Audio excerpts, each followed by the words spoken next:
que gobernó Egipto y no a un pueblo. Sabemos que venían de Asia Menor. Y cuando el reino de Egipto se desmoronó en el siglo XVIII a.C., es decir, durante la 13ª dinastía, le resultó fácil establecer un sistema de vasallaje y adoptaron oficialmente el estatus de faraones. Una estatua funeraria encontrada en Avaris nos da pistas sobre el aspecto que pudieron tener estos asiáticos. Es especialmente interesante el peinado en forma de hongo y las túnicas con franjas de colores. La piel del hombre tiene un tono amarillento.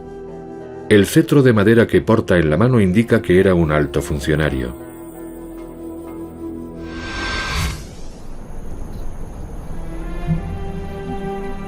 La búsqueda de estos extranjeros nos conduce a las cámaras funerarias de Beni Hassan, a cierta distancia de Avaris, en el Egipto Medio. Estos inmigrantes del Próximo Oriente aparecen en los muros tal y como los veían los egipcios. Son fácilmente reconocibles por su afilado perfil, sus barbas y peinados, por el tono amarillento de su piel y por los coloridos dibujos de sus ropas. Claramente diferentes de los egipcios representados en los mismos murales. A diferencia de los altos funcionarios de Avaris, estos hombres pertenecen al pueblo llano. La estatua de Avaris evidencia un considerable ascenso social de este pueblo inmigrante.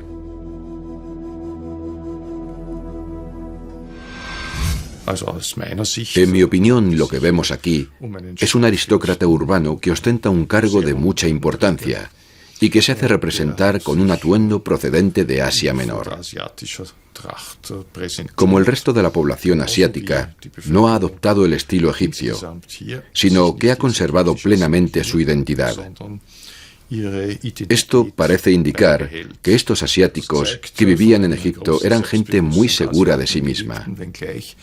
Lo que resulta curioso es que los egipcios utilizaban el nombre Amu para denominar a estos asiáticos, la misma palabra que utilizaban para los esclavos.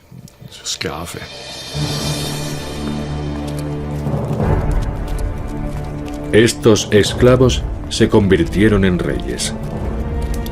Su ascenso al poder fue un proceso de siglos. No sabemos con exactitud qué ocurrió en Avaris hacia el año 1650 a.C., pero todo parece indicar que este pueblo de inmigrantes de Asia Menor tomó el poder y coronaron como rey a uno de los suyos, un rey con el estatus de faraón.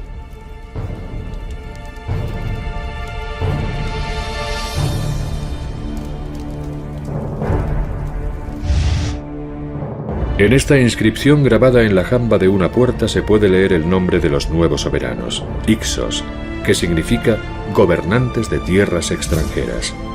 Está escrito en jeroglíficos para que todos los egipcios pudieran leerlo.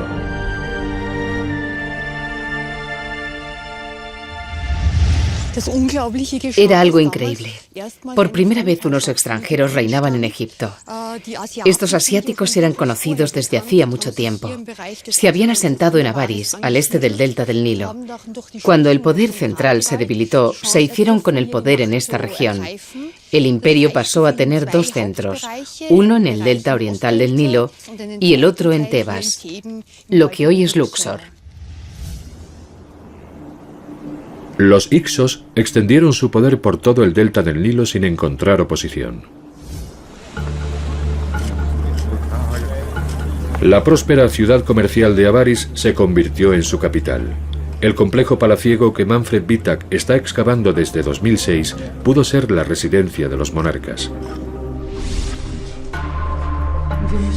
Estos parecen ser los cimientos de una gran ala administrativa. Una proyección geofísica muestra las impresionantes dimensiones de la ciudad de los Ixos. A finales de la era de los Ixos, Avaris llegó a tener una extensión de 250 hectáreas y hemos calculado que vivían entre 25 y 30.000 personas en la ciudad. Era una ciudad enorme para aquellos tiempos, quizá una de las más grandes de todo el Mediterráneo oriental.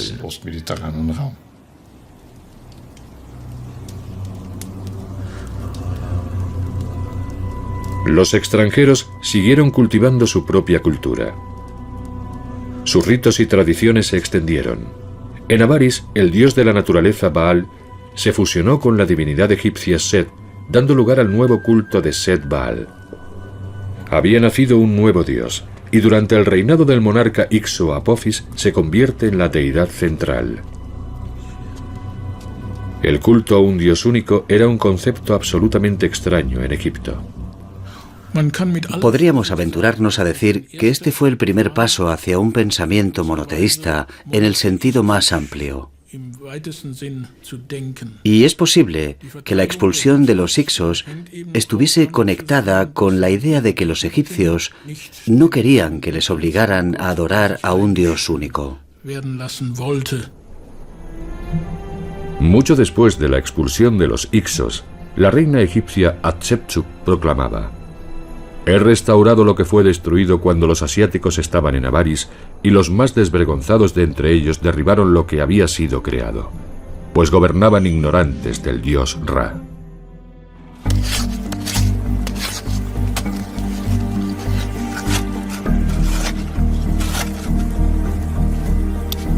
Cuando los faraones reconquistaron Avaris a mediados del siglo XVI a.C., destruyeron hasta el último rastro de los Hyksos. Los tiempos de los reyes extranjeros debían ser olvidados, pero al hacerlo, los egipcios crearon un enigma. Hoy en día los científicos se enfrentan al desafío de reconstruir la verdad sobre este pueblo legendario a partir de diminutos restos arqueológicos. ¿Existe alguna relación, como afirmaba Manetón, entre los Hyksos y el pueblo de la Biblia? ¿O su teoría es un caso temprano de ficcionalización de la historia?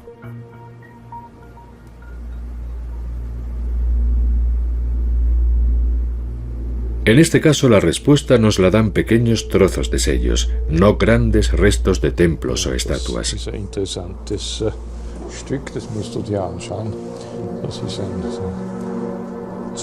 En las ruinas de Avaris, Manfred Wittak ha encontrado varios sellos con motivos humanos y animales, y 6 sellos con nombres.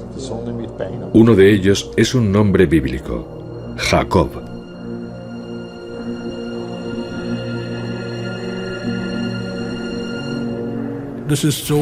Es posible que en el Antiguo Testamento se incorporasen recuerdos del tiempo de los Hyksos a través de Abraham, Sara, Isaac y sobre todo Jacob. Uno de los reyes Hyksos se llamaba Jacob, y varios tienen nombres compuestos que incluyen el de Jacob. Estos nombres proceden de lenguas semíticas y aparecen más adelante en el Antiguo Testamento.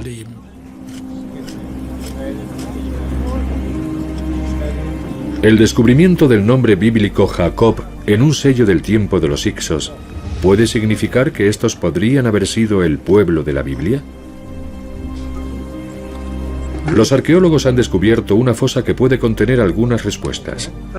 Trozos de vasijas de barro, astillas de huesos de animales y cenizas han sido hallados aquí, en mitad del complejo palaciego, en un patio a 2 metros bajo los cimientos.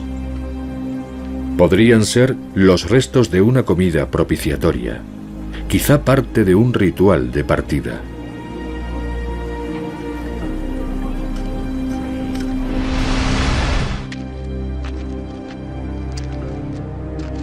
La Biblia describe el Pesaj como una comida propiciatoria, después de la cual todos los restos tenían que ser quemados antes de la partida de los israelitas de Egipto.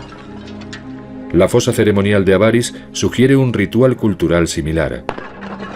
Los que participaron en él destruyeron los restos de la comida junto con la vajilla y las vasijas de barro.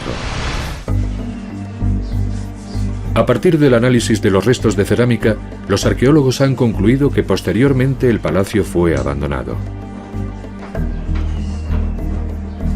No sabemos qué pudo causar que los habitantes del palacio dieran este paso. ¿Se sentían los Hyksos en peligro en su propia capital? La historia dice que solo gobernaron 50 años más en Avaris, antes de ser expulsados por la fuerza.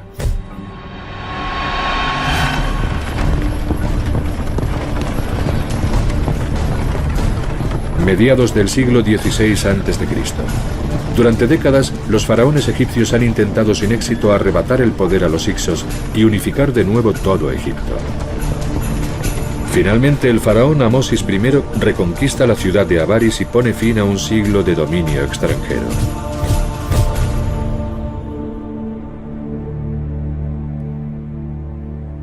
Pero la expulsión de los hicsos sigue siendo un misterio.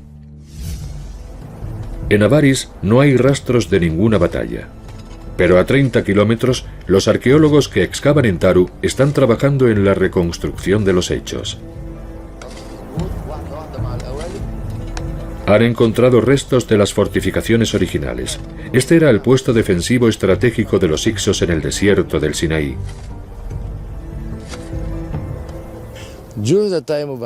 Durante los tiempos de Amosis I, se produjo una ofensiva militar contra Taru antes de llegar a Avaris, porque Taru era una posición militar importante para proteger a Avaris. Los egipcios eran lo bastante inteligentes como para cortar la comunicación de Avaris con el este, para aislar la ciudad antes de atacarla. Esta era la única entrada de Avaris, y creo que la batalla contra los hicsos tuvo lugar aquí. La caída de la fortaleza de Taru es una victoria decisiva para el faraón Amosis I, que conducirá a la expulsión de los hicsos. Y tenemos el relato de un testigo ocular. Este extraordinario testimonio de la conquista de Avaris se encuentra en el Kaf, en el Egipto Medio, en una cueva excavada a cierta distancia del yacimiento principal. Es el relato de un soldado, Amosis Sebana, que luchó junto al faraón Amosis I en Avaris.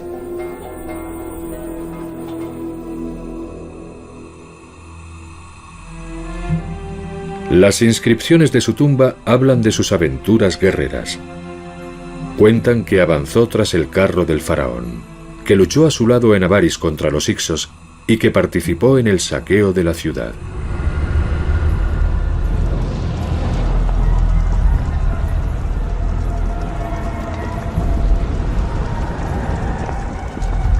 Estaba con el rey durante el asedio de la ciudad de Avaris, y por ello recibí mi botín, un hombre y 3 mujeres, en total 4 personas.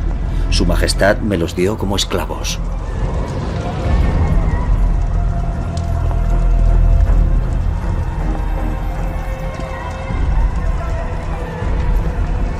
El faraón Amosis I y su ejército expulsaron a los hicsos de Avaris y los persiguieron hasta su fortaleza de Saruhen, en el sur de Canaán. Asediamos Saruhen durante 3 años. Al final, Su Majestad tomó la fortaleza. Yo recibí oro por mi valentía. El reinado de los hicsos fue traumático para los egipcios y siguió siéndolo muchos años después de su fin, porque los hicsos, asiáticos, miserables gentes del desierto, eran considerados por los egipcios culturalmente inferiores. Aquellos salvajes habían llegado a Egipto y habían arrebatado el poder a los faraones, a los hijos del sol. Aquello simplemente no era aceptable. Al defenderse de los hicsos, Egipto se convirtió en un poder imperial, invadió y ocupó Canaán y lo convirtió en su colonia. El sacerdote egipcio Manetón escribió sobre un pueblo que había partido de Egipto y que al parecer había fundado la ciudad de Jerusalén en Canaán. Este dato impulsó a algunos a buscar rastros de un pueblo cananita en Egipto y a centrar su atención en los hicsos y en su período en el poder. Sus nombres, sus rituales y su expulsión de Egipto son los principales paralelismos con la historia bíblica del Éxodo. ¿Influyó la historia de los hicsos en el relato bíblico sobre los israelitas? ¿Dio la leyenda religiosa un nuevo significado a su expulsión? Según el Éxodo, el pueblo bíblico no había sido derrotado por el faraón fue el derrotado. Pero los hicsos fueron una dinastía, no un pueblo. Y la existencia de los israelitas en aquel tiempo no ha sido probada históricamente. La interpretación de Manetón solo es la primera pieza de este gran rompecabezas histórico. La historia de los hicsos puede haber influido en los recuerdos de los escritores que redactaron el Éxodo. Los Hyksos fueron reyes que procedían de Asia Menor, por lo que muy probablemente eran semitas, como los israelitas. Y sabemos que los Hyksos dejaron un recuerdo duradero, ya que los griegos siguen refiriéndose a ellos en el siglo III a.C. Así que es perfectamente posible que las personas que escribieron la historia del Éxodo estuvieran pensando en los Hyksos. Pero le dieron la vuelta a la historia. Los Hyksos eran reyes que fueron expulsados, mientras que la historia de la Biblia habla de esclavos que fueron liberados.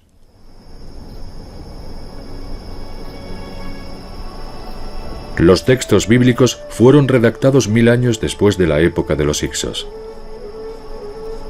¿Pudo haber otro pueblo esclavizado en Egipto durante aquellos tiempos de acuerdo con lo descrito por los escritores hebreos? Tras la expulsión de los Hyksos, comienza una nueva era para los egipcios. Los faraones se apoderan de Asia Menor. Canaán se convierte en una provincia egipcia.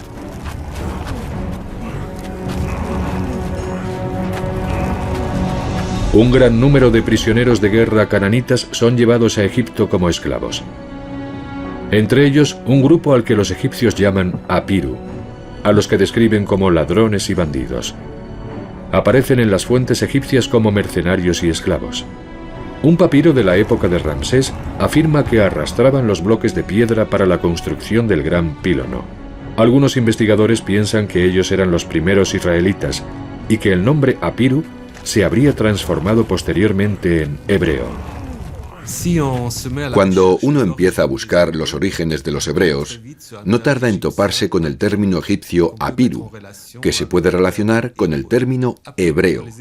Para los egipcios, los apiru eran casi unos excluidos sociales, tanto en Egipto como en Canaán.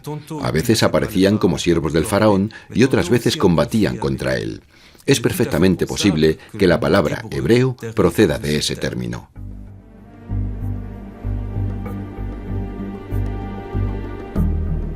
A finales del siglo XIII a.C., aparece por primera vez el nombre de Israel en la estela de la victoria del faraón Meremtá, entre la lista de pueblos sometidos en la campaña de Canaán. Israel ha sido devastado y no tiene más semillas, dice la inscripción. Las palabras exactas no dejan lugar a dudas, se refieren a un pueblo, no a un país. El faraón Meremtá se había adentrado en las salvajes regiones montañosas de Canaán, pero no encontró soldados, solo granjeros. Nómadas que se habían asentado y unido a otras pequeñas comunidades desde el siglo XIII a.C.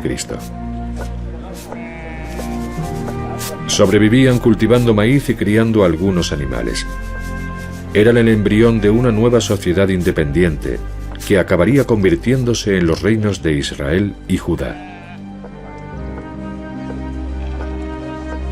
Hoy en día, los estudiosos saben cómo vivían los primeros israelitas.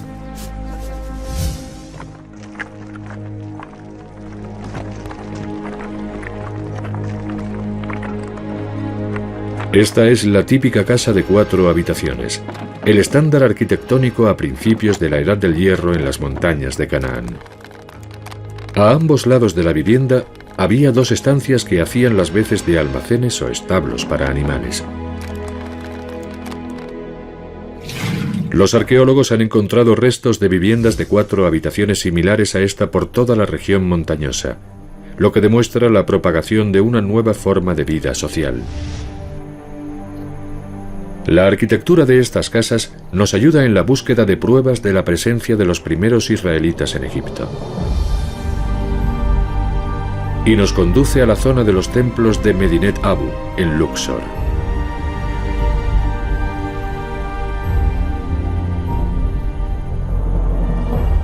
Generaciones de faraones construyeron aquí sus templos funerarios.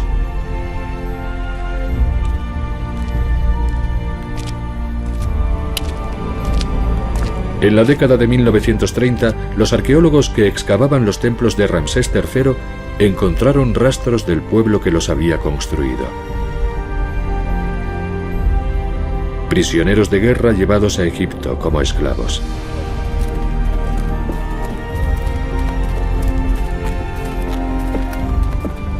Los restos de sus viviendas yacían cerca de las ruinas del templo. Ni su planta ni el original estilo de construcción eran egipcios.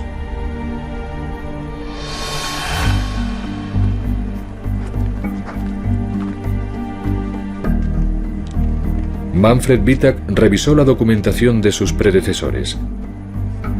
En las plantas de las viviendas de los obreros reconoció elementos típicos de la casa cananita de 4 habitaciones. Ello le permitió extraer conclusiones sobre los orígenes de las gentes que las habían construido. Ramsés III había lanzado una campaña militar en el desierto de Seir. Creemos que los prisioneros de guerra fueron enviados a trabajar en la construcción de diferentes templos por todo el imperio. En este caso, su trabajo era demoler los templos de Aya y Jarenjá para construir uno nuevo dedicado a Ramsés IV. Eso habría ocurrido en el siglo XII a.C., exactamente en el tiempo en el que se construían las casas de 4 habitaciones en Canaán y Palestina. No puede ser una coincidencia que este tipo de casa aparezca en Egipto al mismo tiempo.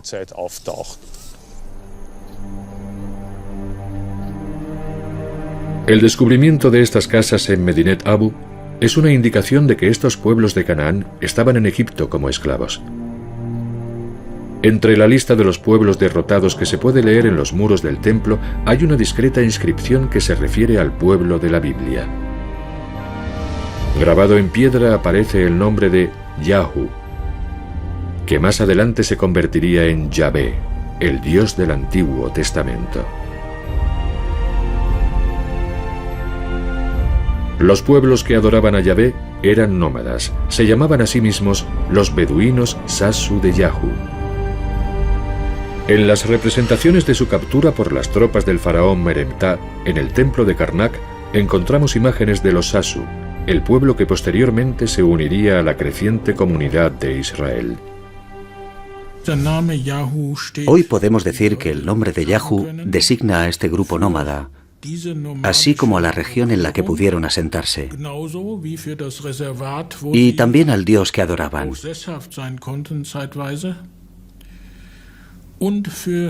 Yahu era el nombre de su Dios.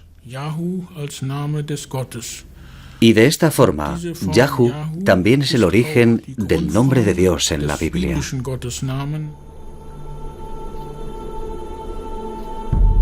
Estos grupos de nómadas dejaron su huella en el desierto del Sinaí. En un muro de una mina cerca de Serabit se pueden ver extrañas inscripciones grabadas en primitivos caracteres hebreos. No muy lejos, un relieve muestra a prisioneros o esclavos que están siendo azotados por un capataz egipcio. ¿Se trata de referencias al pueblo del que hablan las historias de la Biblia?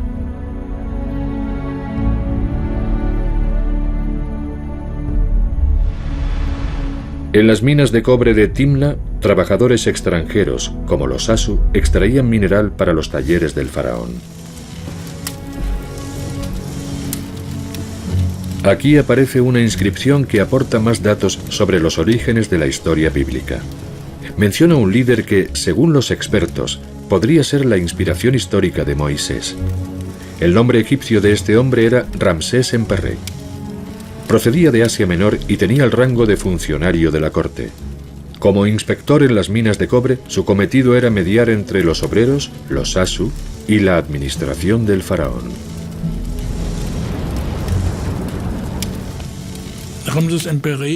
El nombre de Ramsés Emperré nos recuerda un poco al de Moisés. Era un diplomático que sirvió a varios faraones, desde Ramsés II a Ramsés III. Sus servicios pudieron ser utilizados en las relaciones con los pueblos de Palestina.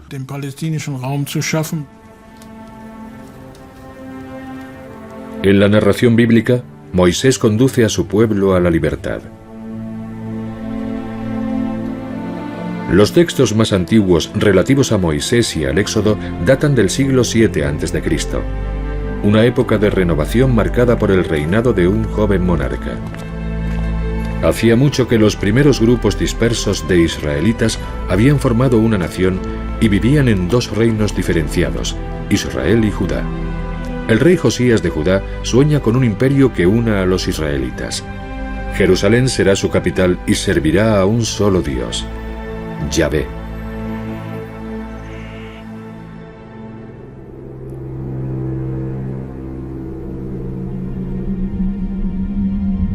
Pero todavía hay muchos dioses en esta tierra. A Yahvé no le falta competencia en los tiempos en que se escribe la Biblia. Sabemos por restos arqueológicos que hasta el reinado de Josías, Yahvé tenía incluso a una mujer a su lado, Asera, la gran diosa de la fertilidad. Existían muchas diosas de la naturaleza, pero el culto de Asera estaba muy extendido. En el templo de Jerusalén su efigie se encontraba a la misma altura que la de Yahvé.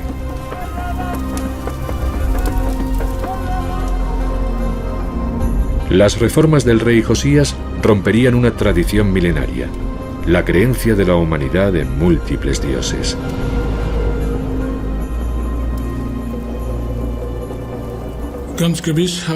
Sin duda, las reformas del rey Josías condujeron a una situación nueva. Una situación en la que el monoteísmo se fue imponiendo lentamente. Y el culto de Asera como diosa consorte, una diosa que se sentaba a la derecha de Yahu, ya no se podía tolerar.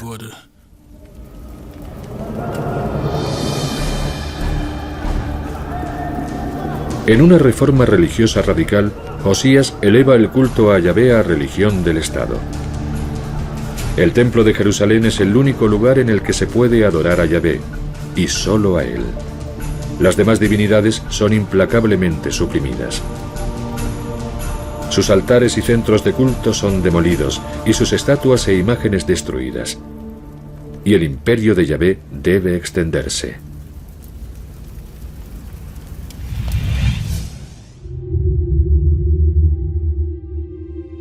La situación en el siglo VII a.C. parece favorecer la expansión. El imperio asirio parece debilitarse. El pequeño reino judío ve la posibilidad de conseguir más tierra y una mayor libertad. Pero el sueño de este ambicioso rey termina de repente en el año 609 a.C. Josías tiene que vérselas con Egipto y la antigua gran potencia será el fin del joven monarca.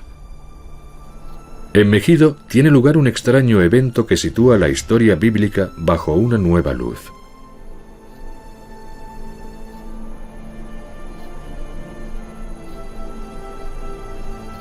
El faraón Necao II marcha hacia el norte con sus tropas. Josías sale con una pequeña delegación a encontrarse con el monarca egipcio.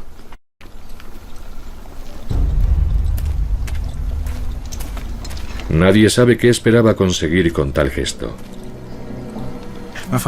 Parece una decisión un tanto estúpida. ¿Por qué se adelantó? ¿Por qué salió a enfrentarse a Necao II? Aunque quizá tenía todo el sentido del mundo para él. Él era Josías, el monoteísta, el incondicional servidor de su señor. Debía enfrentarse al arrogante faraón en defensa de su libertad.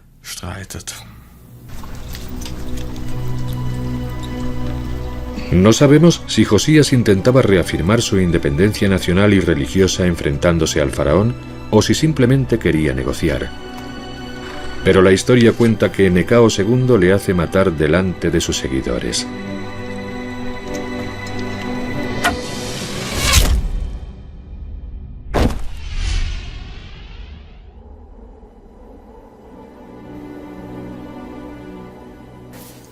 Para los escribas judíos que entonces estaban redactando el Antiguo Testamento, la muerte de Josías debió suponer un terrible golpe. El rey en quien habían puesto sus esperanzas había muerto a manos del faraón. Si leemos la historia de las plagas a la luz de este acontecimiento, no es difícil preguntarse si el duelo entre Moisés y el faraón no refleja esta historia, pero al revés. En la Biblia es el derrota al faraón y no al revés.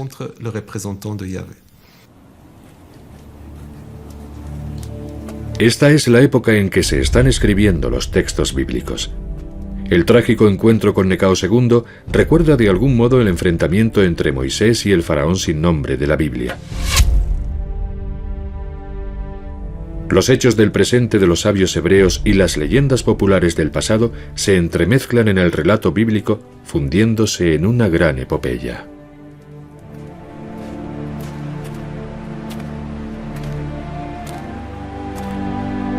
Las 10 plagas bíblicas están basadas en acontecimientos e historias de diferentes períodos.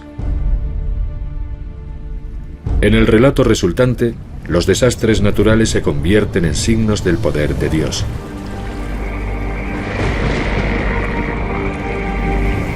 Las aguas se tiñen de sangre, ranas e insectos infestan la tierra. Las enfermedades diezman a hombres y bestias.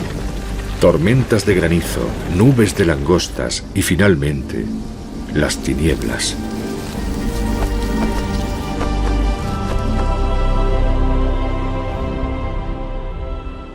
Es indiscutible que las plagas no se sucedieron en el espacio de unos pocos días, como nos dice la Biblia. Pero todas y cada una de las primeras 9 plagas se pueden relacionar con fenómenos naturales que ocurrieron en Egipto y que hasta cierto punto podrían darse hoy en día. No hay una explicación científica de la muerte de los primogénitos. En el mito religioso de la creación del pueblo de Israel, la 10ª plaga, junto con el Éxodo, representa el futuro y la libertad prometida por Dios. Los científicos no han encontrado ninguna prueba de la historia bíblica, pero sí han hallado restos de pueblos que sufrieron la expulsión y los desastres naturales, y cuyas experiencias fueron asimiladas cuando los recuerdos populares fueron reescritos en forma de historia.